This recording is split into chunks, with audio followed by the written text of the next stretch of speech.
अपने पत्नी को पढ़ाया नहीं और पढ़ाने के लिए घर की दहलीज पार करने को नहीं था, लेकिन मेरे सेठ जी ने मुझे पढ़ाया।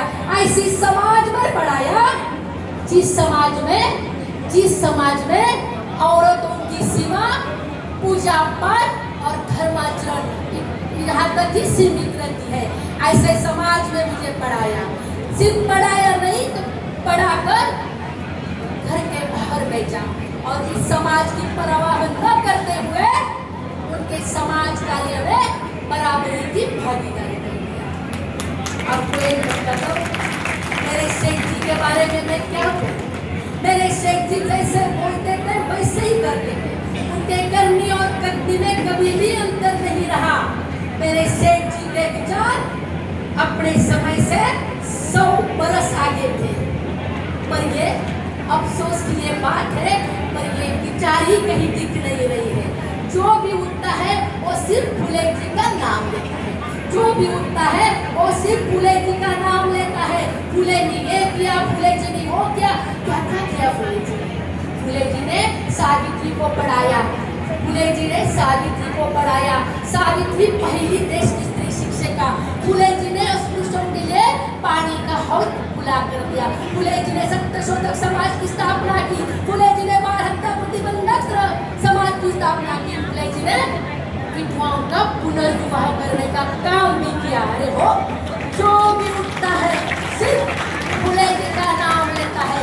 सभा सम्मेलनों और राजनीति के मंचों पर फुले जी का नाम का सिर्फ झंडा उठाया जाता है, पर काम की तरफ भी नहीं दिख रहे हैं, काम की तरफ भी नहीं दिख रहे हैं।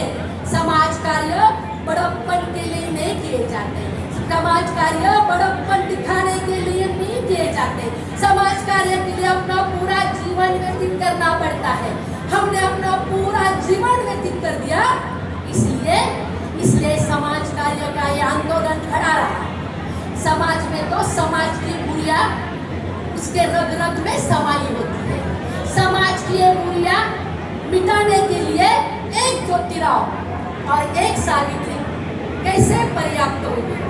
तो आप में से एक दो जन नहीं तो सबने आगे आना चाहिए और सेठ जी के विचारों को अपनाना चाहिए। मेरा जन्म नायगांव में, शादी करके मैं पुणे गई। ज्योतिराव मेरे सेठ जी, उनके विचारों को मैंने आत्मसात किया और मेरा जीवन मैंने सार्थक किया। उन विचारों की थोड़ी सी पूंजी मैंने आपके सामने रखी है। आप आपका भी जीवन सार्थक करो। अंत में इतना ही कहना चाहती हूँ, कि मरते हुए विचारों की अर्थियाँ होती है, मरते हुए विचारों की अर्थियाँ होती है और क्रांतिकारी विचारों के इतिहास रचे जाते हैं। धर्म का विचार आगे बढ़ाने के बजाय विचारों का धर्म आगे बढ़ाइए और मानवता के परचम को आसमान में बुलंद कीजिए।